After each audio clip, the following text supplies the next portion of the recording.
Hello, and the purpose of this video is to continue the discussion on the context for Nazi economics, right? And this is the third part of a 3-video series covering this issue, and this is going to be the final one.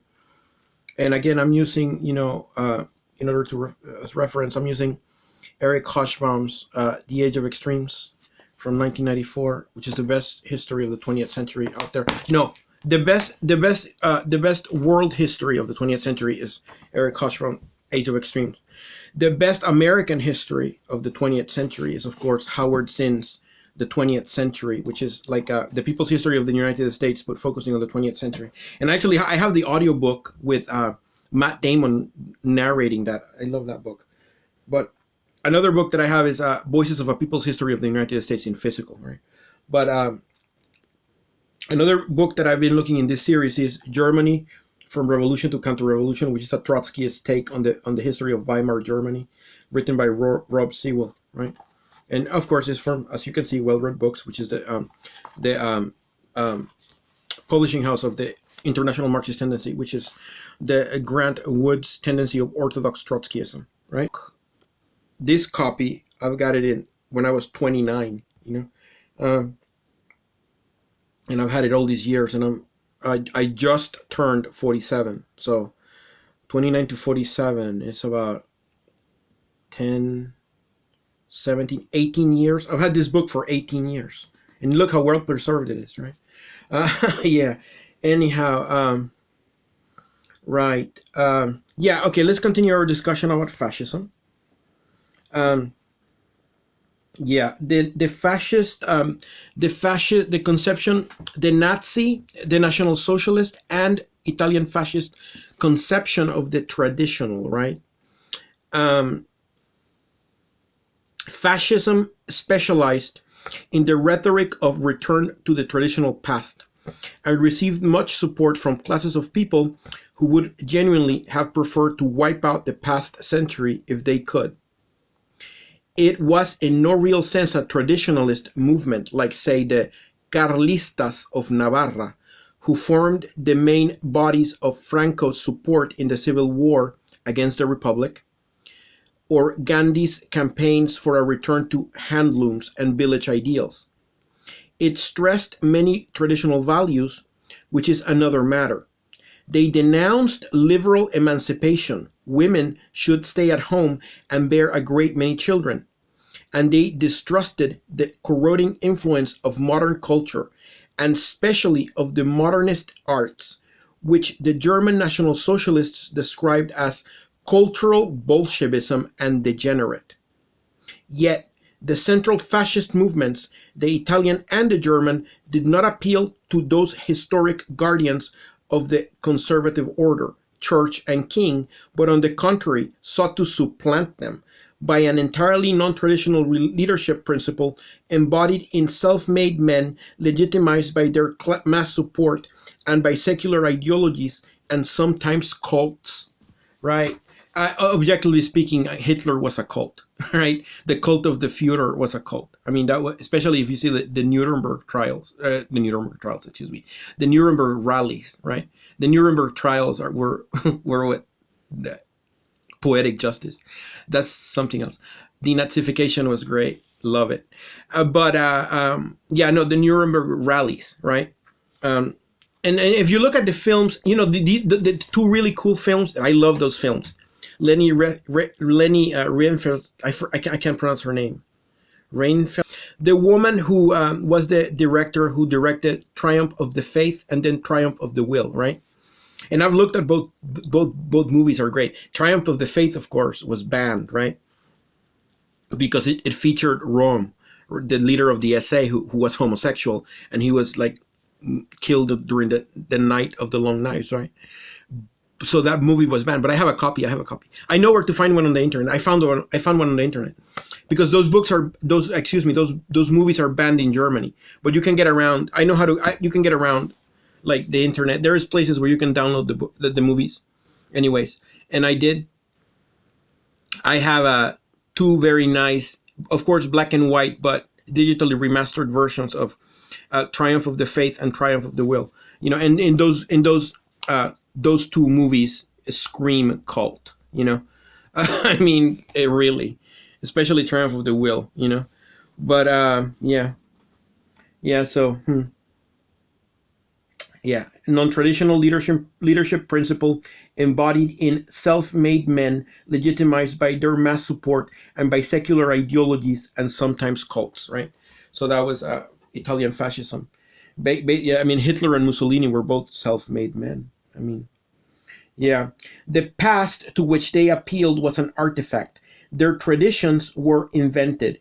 Even Hitler's racism was not the pride in an unbroken and unmixed line of kingship descent, which provides genealogists with commissions from Americans who hope to prove their descent from some 16th century Suffolk yeoman, but a late 19th century post-Darwinian farrago claiming an alas in German after receiving the support of the new science of genetics, or more precisely that of branch of applied genetics, eugenics, which dreamed of creating a human super race by selective breeding and the elimination of the unfit. And I mean, Nazi eugenics was the the National Socialist equivalent to what you had in the Soviet Union with Lysenkoism, right? Quack science at the service of totalitarianism. You know, Lysenkoism, eugenics, you know, skull measurements, etc. You know, yeah. The race destined through Hitler to dominate the world did not even have a name until 1898, when an anthropologist coined the term Nordic, right? So the original term for the master race was Nordic, and then Hitler introduced Aryan, but originally it was Nordic. And I guess he replaced Nordic with Aryan because Germans are technically not Nordic in the sense of geography, because these clowns over here in Sweden are the Nordics, right? Not the Germans. So for the Germans, you need a new word because obviously they don't live here where the Nordics are. So they had to come up with Aryan, right? Right. So yeah. So the term Nordic comes from 1898. I don't know. Swedish far right, take note. Whatever. I don't think the Swedish far right listens to me. If they get their hands on me, they would lynch me, right? Right. Fascism was triumphantly anti-liberal. It also provided the proof that men can, without difficulty, combine crack-brained beliefs about the world with a confident mastery of contemporary high technology. The late 20th century, with its fundamentalist sects wielding the weapons of television and computer-programmed fundraising, have made us more familiar with this phenomenon, right? And of course, by fundamentalist sects wielding the weapons of television and computer-programmed fundraising, you could have, you know, the ex-gay ministry and the Jehovah's Witnesses, right? With whom I have intimate experience with. I was a Jehovah's Witness and a member of the ex-gay ministry before that, so I know what HOBSBAWM is talking about. I know it because I've done it. Like I've participated in like efforts to do fundraising for the ex-gay ministry and whatever. Jehovah's Witnesses. Anyways, nevertheless, the combination of conservative values, the techniques of mass democracy, and an innovative ideology of irrationalist savagery, essentially centered in nationalism, must be explained. Such non-traditional movements of the radical right had emerged in several European countries in the late 19th century in reaction against both liberalism, i.e. the accelerating transformation of societies by capitalism, and I'll backtrack to that one in a minute, and the rising socialist working class movement, and more generally against the tide of foreigners that was sweeping across the world in the greatest mass migration of history up to that date. So I mean, the immigration issue has been there since the 19th century, right? So I mean, you know, the Swedish Democrats are not saying anything new that hasn't been said back in the 19th century. You know, reaction against both liberalism and the impact of capitalism, and you know, the impact of mass migration, and you know, so the reaction against the ideology of socialist working class movements and what have you. That's the Swedish Democrats today, just like the you know, these people, whatever they were back in the 19th century. The HOBSBAWM calls them the non-traditional movements of the radical right, right? Yeah. So, anyways, yeah. But fascism was triumphantly anti-liberal, right? And yeah, anticipating the late 20th century, and I would say the early 21st, the first half of the 21st, the late 1919 pioneered mass xenophobia, of which racism, the protection of the pure native stock against contamination or even submersion by the invading subhuman hordes, became the common expression. I love HOBSBAWM. I love his language. I love the language in this book. I love HOBSBAWM, please, the way he expresses himself. Right? Racism. His definition of racism is a gem. I love it. The protection of the pure native stock against contamination or even submersion by the invading subhuman hordes. Right? So yeah, that's why in Sweden they have integration, like I was saying in another video, right? Because in the Swedish samhället, like when the Social Democrats set up the Swedish system back in the right after the Second World War, right? A hypothesis that I pulled out of my ass is that in the 30s, the Social Democrats were inspired by Mussolini's Italy, possibly specifically by the Italian Social Republic of 1943 to 1945, maybe. You know, after the SS paratroopers rescued Mussolini from the castle they had imprisoned him in, and Hitler put him back in power in northern Italy under German occupation. He was like a German protectorate. The Italian Social Republic was like Salo Republic was like a German protectorate or whatever. But yeah, anyhow, and Mussolini implemented many of his theories, more refined theories of corporativism and integralism and the dictatorship of the state over the cooperative mass. In that Salo Republic, whatever, Italian Social Republic or what have you. My guess is that the Swedish Social Democrats copied ideas from that. Definitely the idea of integralism and some ideas about corporativism definitely were incorporated into the model of the Swedish model, the original version of the Swedish model, which is the so-called, somebody told me they called it the people's home. Other things, Sweden, the Swedish system, right? Whatever. I mean, and again, the whole issue of integration is interesting because the obsession of the Swedish political class, the parliamentary cretins, with integration of the immigrants, again, integration of the immigrants, is precisely what they think would protect the native stock against contamination or even submersion, right? And in the language of the modern far right, replacement, which is what they fear the most, right? Swedes fear replacement, that the immigrants are gonna replace them or whatever. And even though, I mean, Swedes are like, there's like 10 million of them against like maybe a million of them. I don't, how many foreign-born people in Sweden? I don't know. I don't think it's that many that the Swedes need to worry about it. I mean, everywhere you go in Sweden, everybody's blonde, blue-eyed, it's a rare thing. Like if you walk down the street, everybody's blonde, blue-eyed. Like exceptionally, you see like a brown person who is an immigrant, but the majority obviously are blonde, blue-eyed. What do they call that? What this the 1898 term coined by an anthropologist, the term Nordic anthropological term coined in 1898, right? Probably by some anthropologist concerned with eugenics, right? The Nordic race or whatever has nothing to worry about because the immigrants are not enough in number that they could replace you. So don't worry about it. But yeah. Right. So yeah, as far as immigrants is concerned, because only the nobility is entitled, which means the Swedes, right? To be able to become a member of Sweden. If you're a foreigner, the migration board has to decide if you can or cannot, right? So, and then you get the membership, and then you get integrated, right?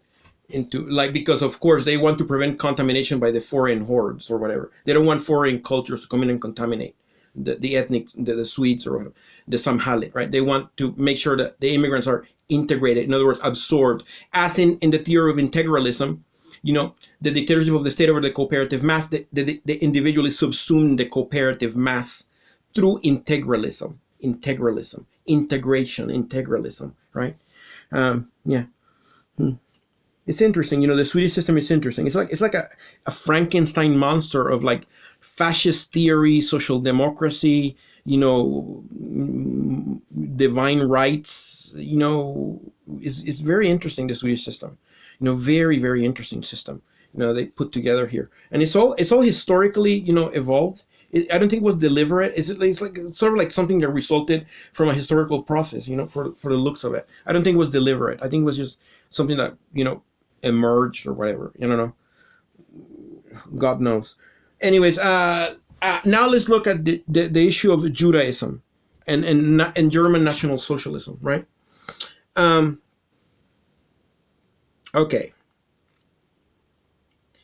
Right. The premise, of course, is the premise of European anti-Semitism anti-Hitler was that the accepted view among old-fashioned Christians that the Jews had killed Jesus Christ, right? The Jews killed Christ. That was, the fundamental basis of European anti-Semitism, going all the way back to the Black Death, right? Because what happened during the Black Death, people started saying that one of the reasons God had unleashed the plague was because of tolerance of Jews, heretics, and immoral behavior, right? So prostitutes, witches, and Jews were rounded up and burnt. So the idea that the Jews killed Christ, that was the foundation of Western anti-Semitism. Dislike of the Jews was indeed pervasive in the Western world, and their position in 19th century society was indeed ambiguous. Yet, the fact that striking workers were apt, even when members of non-racist labor movements, to attack Jewish shopkeepers and to think of their employers as Jews, often enough correctly in large zones of Central and Eastern Europe, should not lead us into seeing them as proto-national socialists, any more than the matter-of-course anti-Semitism of Edwardian British liberal intellectuals, such as the Bloomsbury Group, made them into sympathizers of political anti-Semites of the radical right. The peasant anti-Semitism of East Central Europe, where for practical purposes the Jew was the point of contact between the livelihood of the villager and the outside economy on which it depended, was certainly more permanent and explosive, and became more so as Slav, Magyar, or Romanian rural societies became increasingly convulsed by the incomprehensible earthquakes of the modern world.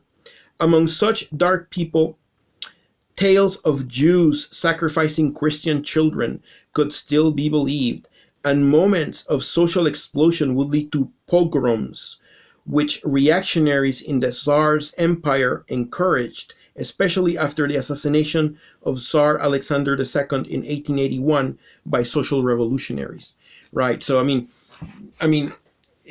anti-Semitism in Europe was, there, centuries before Hitler. It was like a thing, anti-Semitism was just a part of the fabric of, society,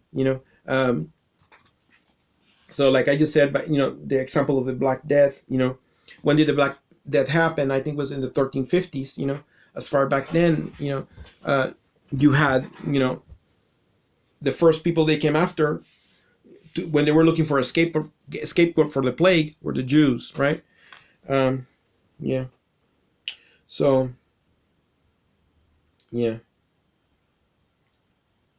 Here, a straight road leads from original grassroots anti-Semitism to the extermination of Jewry during the Second World War.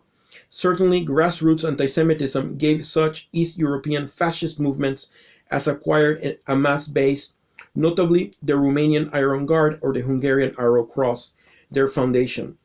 At all events, in the former territories of Habsburg and Romanov, this connection was much clearer than in the German Reich, where grassroots rural and provincial anti-Semitism, though strong and deeply rooted, was also less violent, one might even say more tolerant.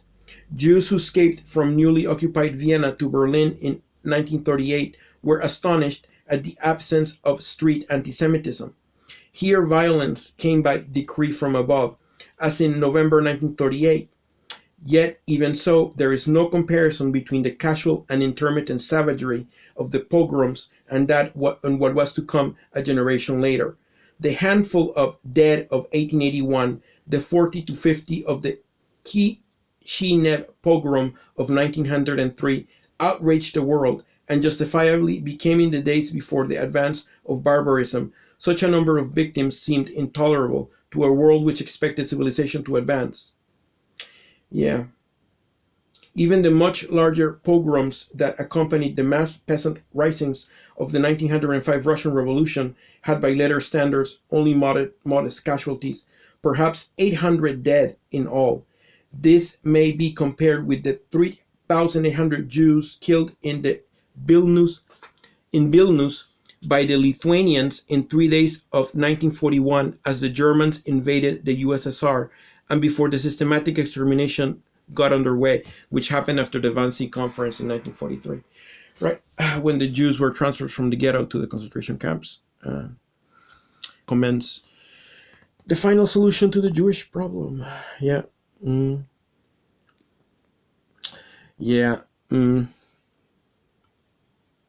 Anti-Semitism appealed particularly to the lower and middle groups of European societies, and were formulated as rhetoric and theory by nationalist intellectuals who emerged as a trend in the 1890s. Yeah. Actually, the very term nationalism was coined in that decade to describe these new spokesmen of reaction. So the original term for nationalism was, a spokesman for intellectualized theories of anti-Semitism, right? Interesting. Later. Middle and lower middle class militancy took a turn to the radical right, chiefly in countries where the ideologies of democracy and liberalism were not dominant, or among classes which did not identify with them. That is to say, chiefly in countries which had not undergone a French Revolution or its equivalent, like Sweden. Sweden never had an equivalent to the French Revolution, right? That's why, you still have a king around. The king is still hanging around. Sweden never had a committee of public safety that cleaned house, right? Or, whatever. The king is still around. Sweden is still a monarchy, a constitutional monarchy, right? But it's just that, the parliament created places with the king, but the king is still there as a head of state or whatever, but, right. But yeah, what they did here is the absolute power of the king was transferred to the Swedish state. That's it. That's why the Swedish state has absolute eminent domain. That's it. That's in a nutshell, right? And then in that context, and the Social Democrats come in and they set up their little thing where the welfare system and bread and freedom, and first the people's home, now the open society or what have you, and whatever, yeah. And then it's a democracy of mass happiness and freedom or whatever. Right. Right. Yeah. The middle and lower middle strata remained the backbone of such movements throughout the era of the rise of fascism. And he talks about here, of the National Socialists elected as district councillors in Vienna in 1932, 18% were self-employed, 56% were white-collar office workers and public employees, and 14% were blue-collar, right? So, yeah. Yeah, I know that Leon Trotsky talks about that too in his writings on fascism, that it was mostly the middle classes who support fascism, who are the mass base for fascism, the middle class. The middle class and the lumpen proletariat, and then they attract element, and then they combine to attract workers and a few disgruntled, members of the upper class, that could come in and provide financing or whatever, because, to protect them against communism or what have you.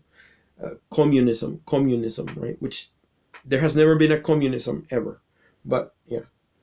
And with Eric, I forgot to backtrack here about something he wrote that I don't know. I need to make a disclaimer about that. Right, non-traditional movements of the radical right had emerged in several European countries in the late 19th century in reaction against both liberalism and he called, i.e., the accelerating transformation of societies by capitalism. Okay. I think HOBSBAWM should have used the word industrialization, not capitalism. Okay. The accelerating transformations of societies by industrialization. Okay. Then you have reactions against liberalism.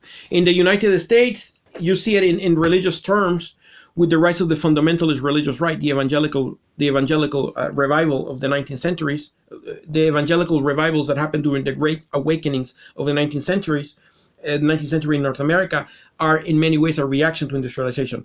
The emergence of the Christian primitivist movements such as the Mormons and the Bible students also is a reaction to industrialization. Okay.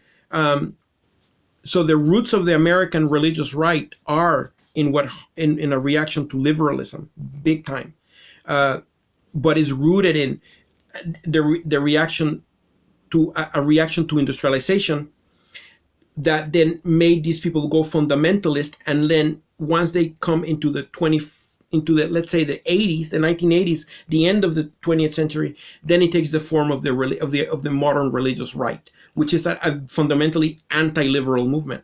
I mean, the agenda of the religious right is, to roll back, overthrow abortion, roll back gay rights, and throw out the immigrants. Those are the three main agenda items of the religious right, right? So, yeah, reaction against liberalism. But I would say, okay, he says these movements of non-traditional movements of the radical right rise as a result of, in the late 19th century, as a result of a reaction against liberalism, which meant the accelerating transformation of societies by industrialization, and the rising socialist working class movements, which are seen as a threat, right? So it's unpalatable. It's not, they don't like it. So yeah, so that's another thing here. That's where the fear of rising socialist working class movements comes from, right? So yeah, and that's why they say, it's I know this is a stereotype, but they always, an old saying is that the middle class, they hate the poor and they envy the rich, right? That's the middle class, right? So yeah, and perhaps you see that in Sweden too, the middle classes, because the middle classes are flocking to the Swedish Democrats, that's their party. For what I hear, somebody told me today that 2/3 of Sweden is going to vote for them. I'm not surprised. That 2/3 is probably a big chunk of that 2/3 is the middle class, and then I would say a lot of people a lot of workers who have defected the Social Democrats, rightfully, because the Social Democrats have presided over the deterioration of working class living standards in Sweden. According to my friends at Marxist.se that explained this to me, and my friends at SVERIGES Comunistica Partei corroborated, and another friend of mine that in the SAC Union, the anarcho-syndicalists, basically the anarcho-syndicalists, the non-Trotskyist communists, the Trotskyists, and also the Revista Party Socialista, and even all these far-left groups agree that the Social Democrats have presided over the systematic deterioration of the living standards of the Swedish working class. And as a result of that, those people are voting for the Swedish Democrats, along with the middle classes, because the middle classes hate the poor and envy the rich. The poor are the undocumented, and the Roma and the homeless, and the middle class hates them, us. And I can neither confirm nor deny that I may or may not be undocumented, but I know the middle class hates people like who, if I was one of them, me, right? But it's okay. Bye-bye.